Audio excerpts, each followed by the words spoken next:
Welcome to Losing Stress and Living with Hope, a 5-part series of evidence-informed, faith-based, interactive seminar to help you lose the stress in your life and live with hope. I do want to say that this is an educational seminar. It's not meant to take the place of your doctor's orders. If you have a crisis, if you're dealing with things, please go get help. For now, there are things that we can work on to help you moderate your stress and even deal with your stress. So I encourage you to journey with me, and I do ask you to engage with me so that we can look at what's happening in your life and you can change what you're doing and make a difference and have that hope and joy of living that you're longing for. Today we will talk in part 1, it's the winning frog and the case for losing stress. I have a story I want to share in just a moment, but we'll cover the stress concepts and what it is. We'll look at identifying where sources of stress come from, and then we'll explore your readiness to change and be on your journey to hope. I'm Terry Gibson, and I've been a nurse licensed for over 30 years and blessed to have the opportunity to be involved in community education almost that whole time frame. I was able to complete my doctoral studies at Loma Linda University in 2016 and have since been able to also accomplish certification in lifestyle medicine. I've been living and practicing this for a long time, and I've taken the evidence that I know and tried to bring it into some very practical, helpful information. It's not exhaustive in what I'll cover today, but I believe it gets some high points and will have you on a journey. I share my resources. I encourage you to go check further on this. The second thing I'd like to mention is that we all have stress, and I don't know your stressors. I really don't want your stressors, but just to help you understand, I too have experienced stress. Back a few years ago, I considered going back to school, and that would be a major step because I was working full-time and this was going to be a doctoral program. But I really felt like I had to finish what was going on in my life. My son had just started into college, and so I would wait a year. And thankfully, I believe that God guided me because in that year's time, my husband suffered debilitating back pain and had surgery, and there's no way I could have managed a job, a doctoral program, and also the routine of daily living. But I did get to start. During that time, my dad contracted cancer and went through a couple surgeries and actually died following one of those surgeries. Then a year later, my grandmother and my dad's brother both died. My grandmother after a fall. And then my mother suffered a long time from Alzheimer's, and she too experienced a fall. And then she died. All of this in the midst of, now I'm in school. Just after I started my program, I thought I better change jobs. I felt like God directed that. And so now I have a new job, I have a doctoral program.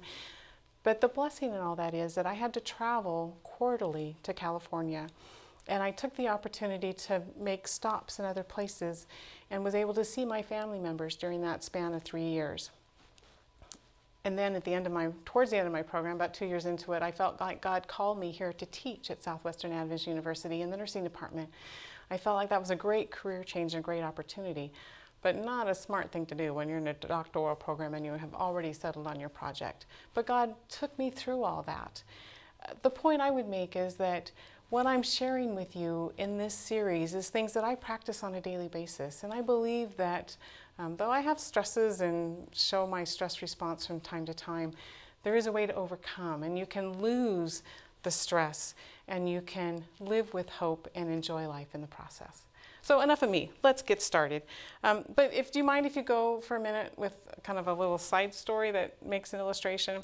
There was a group of frogs, and they decided they would have a contest. And there was a big tower up in their town, and they would see who could climb the tower. So a group of contestants were there ready to go. It was the day of the race. And of course, all the town had been hearing about it and gathered around and were cheering, yes, oh, you can do this, great, let's see what happens. So the frogs start on their journey up this tower. But soon the crowd goes, wait, no way, you cannot make it up there. It's too tall, it's too far. But the frogs kept crying and crawling and trying to make it up, and eventually some dropped out. It was just too tiring. And the crowd, the jeers, the roar that you can't do it, there's no way, it's impossible. But as they dropped off, there was still a few frogs that were getting there. And then, what do you know? Everybody else had dropped off, and one frog made it to the top of the tower. How did he do that? What was his secret? But stick around and we'll find out soon. But let's go back and look at stress. Let me ask you, what is your stress quotient? If you had to say on a scale of 1 to 10, are you close to the top, over the top? Are you satisfied with your current status? Do you want it to be different? And what would it look like to be different? Those are things we'll think about as we continue. But let's go and look at our stress concept. Before we do that, let's talk about your perceived stress. I encourage you to take a moment, pull out that document, and it's a quick 4-item questionnaire about how you perceive stress over the past month. So I encourage you to pause the video, take a moment, work through that. If you're in a group, we're happy to share results, and then we'll continue. So now that you have looked at your perceived stress, how did you score? Were your numbers high, or were you down low and doing okay? But that's something to think about, because our perception of stress is a big deal when we think about how we respond to stress and the stresses in our life. But let's go and look at some of the concepts of stress and what it means. There's common stress: physical, mental, emotional, strain or tension, a condition or a feeling when things are have exceeded what your ability to manage it. A non-specific response from the body to what's happening around it. We could say the word stress, which would be forces that are focused on something, trying to bend or twist or put it out of shape. There are medical conditions that are the outcome of stress acting on the body, and we want to mitigate or stop those from developing further. There's acute stress. Maybe you were driving down the road and suddenly see that colorful light in the car behind you, and what happens then? Your heart rate speeds up, maybe your stomach turns to a lump, and you've got to pull over, and then you've got to speak up and defend what you've been doing. But usually that kind of stress will subside over 90 minutes or so. There's chronic stress, the dealing with bills and daily living and physical distancing, and how are we going to take care of the person that's in the hospital now. The ongoing things that are going to be around for a while, and those have some really debilitating effects over time. There's eustress. What would that be? The happy stress. Oh, we're excited you're getting married. But how many people getting married do find that now their situation has changed, and for all the happiness, there is still some stress to the body in doing that. There's distress. Oh, I can't manage this test. Oh, there's been an illness. Oh, there's been a death. And that distress is a negative impact for us. We look at anxiety. That would be an emotional response to stress, that tenseness that you feel, the uptightness, that how are things going to be and is it going to be okay? Then we look at perceived. We talked about that a minute ago. How do you perceive this stress? Is it really a good thing or a bad thing? We also look at resilience. That is a word, how are you able to manage what comes your way? And we want to build your resilience so that despite what's happening, you can manage and actually be joyful and live with hope in the midst of it. Self-efficacy. That's a term about how well are you able to manage this, and do you think you have self-efficacy? I want to say that you can manage this. You can have resilience. You can lose the stress and live with hope. So let's carry on and see what else we can learn. When we look at stress sources, it's amazing to me when I look online now and everything's about stress. In fact, I put this seminar together a while back and I had stress kinds of things to respond to. And now everything's labeled with COVID-19, how to deal with this. There's plenty of professionals that are worried about having the mental health capacity to help people who are facing stress. There's numbers that come out that are much lower than a year or two ago. Parents are worried about their children. People are worried about getting it themselves. They're worried about their older person. All sorts of things around this pandemic that, should I go out? Should I not? How do I get groceries? Maybe you're out of work and now you don't have the income. There's the daily life of bills. Maybe you have a long-term illness, a chronic illness that is affecting how you can live life. Maybe you're in school And the teachers keep giving you so much work, and you can't deal with that and your kids and a household too. There's the future. What's going to happen? How long do we have to live with things like they are? What will happen as the time of trouble comes? Healthcare, relationships, community, all those things keep pressing on us, and people say, yes, that's where my stressors are. It's interesting. I want to talk non-communicable diseases. We think about heart disease, cancer, lung concerns, diabetes. It's amazing to know that over 41 million people, or 71%, have chronic non-communicable diseases. And what's interesting is that more than 80% of that is preventable. And what they have found in the research is that these mental health, neurological issues are kind of in tandem with non-communicable diseases. And so if you have stress, you can have these diseases, or just your response to stress. Have you quit eating, or maybe you're overeating? Now you're not sleeping. Maybe you stopped exercising. And so there's that physical behavioral connection between, because of stress, you're doing this or not doing this, and now you have this disease.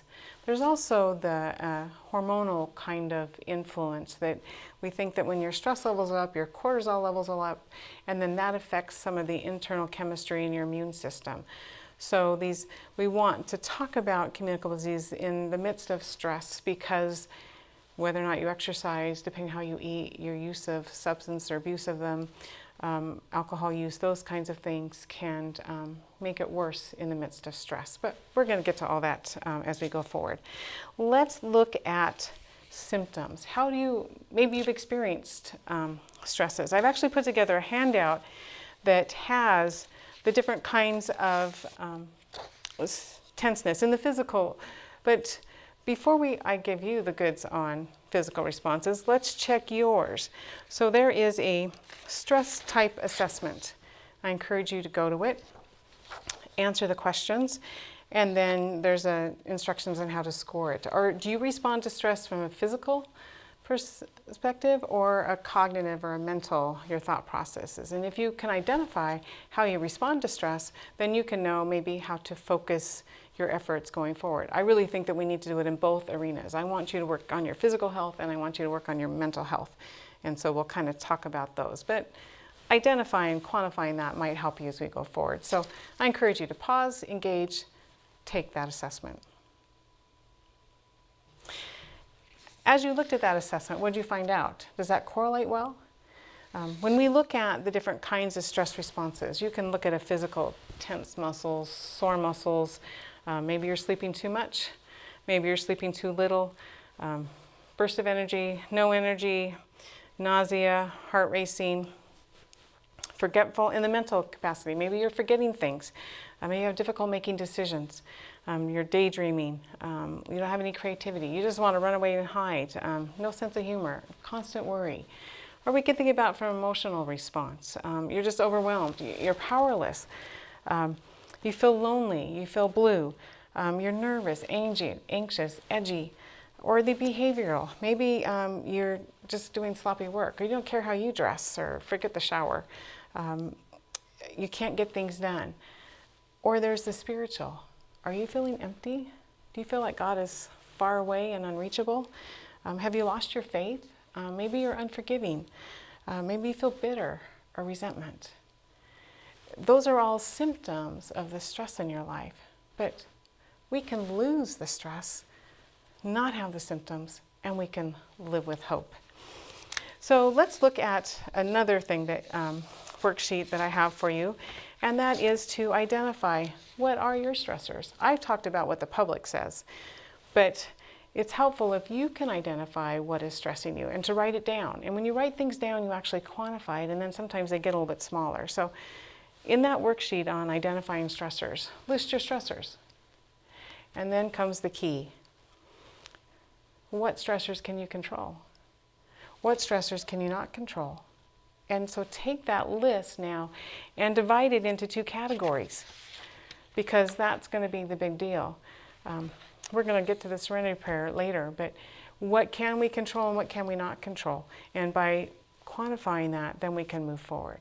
So I encourage you again to pause, take out this worksheet and do it, or if you just want to, you can do it later.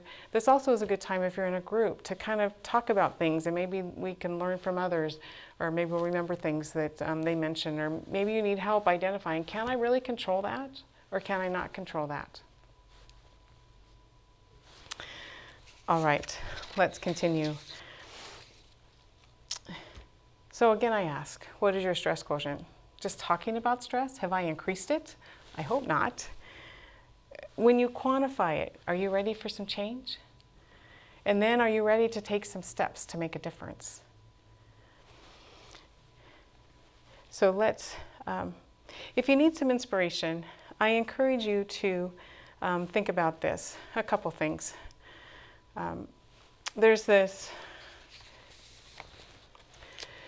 as you're thinking about what you're going to do and are you ready to change, I have one more worksheet for you, and that's your readiness to change. And when you look at this, you can say, on a scale of 0 to 10, what is my desire to change what I'm doing? And then you think about how committed am I to making those changes?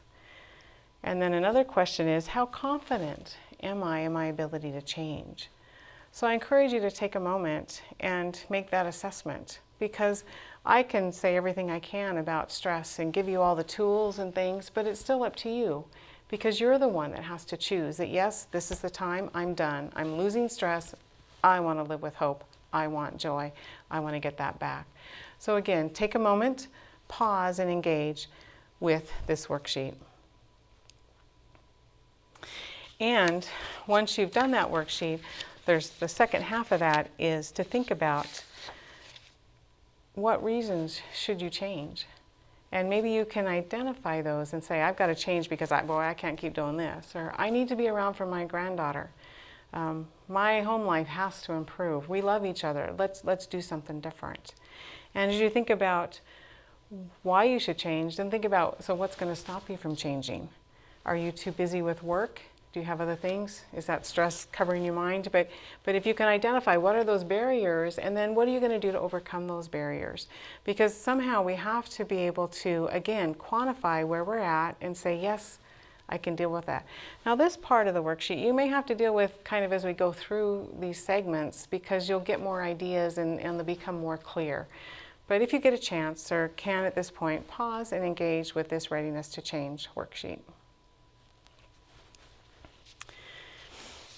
In an article I recently read by Hernandez, he refers to Sergio Torres, who is a manager for spiritual ambassadors and pastor for the corporate campus at Advent Health. And he asks 3 questions of the people that he encounters. The first question is, what kind of support system do you have in your life? And that's worth thinking about, because we need people. What resources do you have that you can access to deal with this as you choose to make changes? And the final question is, what is your relationship with God like? And how can God be a source of strength for you? So things to consider as we move forward. And here's my challenge. Dr. Reddy takes care of, knows about people that get a catheter, a heart stent. So I have kind of a weak picture of a heart catheter, a stent, that they go in and they open up these arteries in their heart. And what's amazing is that for all the stuff that we talk about health, people still need stents. And if you look at the statistics, the percent that are successful, the percent that need to come back within a year or within a few years to get that replaced, he wonders about that. And yet we know, as I talked about earlier with those non-communicable diseases, that we can prevent that. And he would ask, you have a carrot, you have a healthy nutrition eating that you can invest in and actually avoid a stent, or you could have your stent every 6 months. And you get to choose. And that's what this whole seminar is about. You get to choose. You get to choose if you want to lose the stress and live with hope. But we want to help you step through each part to be successful. So I'm not going to leave you hanging. Next time when we talk, we're going to look at the ACE approach, the 3 C's perspective, highlights to get you started on your journey. So I'll kind of do an overview. And it's the shiny nickel, it's one drop, one step at a time. I don't want to increase your guilt quotient. I want to help you, give you tools that you can say, yes, I can do this. So I'll try and provide an overview. We'll touch it really lightly, and then we'll go back and we'll look at those individually in future segments. But before we conclude, you want to know about my frog? How about he was deaf? Can you believe that? The frog was deaf. And because he was deaf, could he hear all the noise and the naysayers and the things going on in life? He didn't, and he kept going because he had his mind set on a goal. And if you want to be stress-free, or certainly without the stress, to live with hope, I encourage you to put some blinders on, to think about the noises and the voices that are in your life and say, no, this is what I'm going to do, and encourage you to pick one thing. I like the serenity prayer. My shortened version is, look at God, give me the grace to accept with serenity the things I can't change, the courage to change the things that can be, and then His ultimate wisdom to know how to distinguish the one from the other. Remember in that worksheet I talked about what can you control and what can't you control. So we're going to look at what you can control and how you might modify some of the things that you can't control in your exposure to them. This last summer, I got to visit Noah's Ark. It was a huge expanse, and I was impressed. That thing was big, and Noah depended on God in the midst of the stress of building the ark and how he was going to deal with that and what was coming. He didn't know about flooding, but he got in the ark. And it reminds me of Psalms 56:3. I love going to the Bible and what God says, and I kind of took some liberties here. When I am distressed, I will trust in you. And you can put your hope in God, and that's a solid place to stand. Here's another quote that I love. When the sunlight of God's love illuminates the darkened chambers of the soul, restless weariness, dissatisfaction will cease, and satisfying joys will give vigor to the mind and health and energy to the body. Ellen White mentions that in Ministry of Healing, and it's one of the books I recommend that you tap into. Mind Cure is a great chapter 18. Let God's love come into your life. You and He can do this together. One of the reasons I like the frog symbolism is I like the saying, fully rely on God. And I think we have to start there. So in the intervening week between now and when you get to read, or maybe you'll listen to my next segment very soon, but I challenge you to find one thing that you can do that's going to make a difference in your life. I'm sure that you've been around long enough. You know the things. You probably have quite a list of things that you could do. You've probably maybe attended stress seminars, Pastor James' sermons, the church you attend, other places, books you've read have inspiration, things you can do. Don't overwhelm yourself. Think about one thing that you will change this week that will make a difference. And I hope that you will revisit some of the worksheets we've done, because I think as you process some of that and slow down life and take time to assess where you're at, then that gives you a good point to move forward and make changes that will be helpful. Terry Gibson, lose the stress in your life, live with hope. You can do this. See you next time.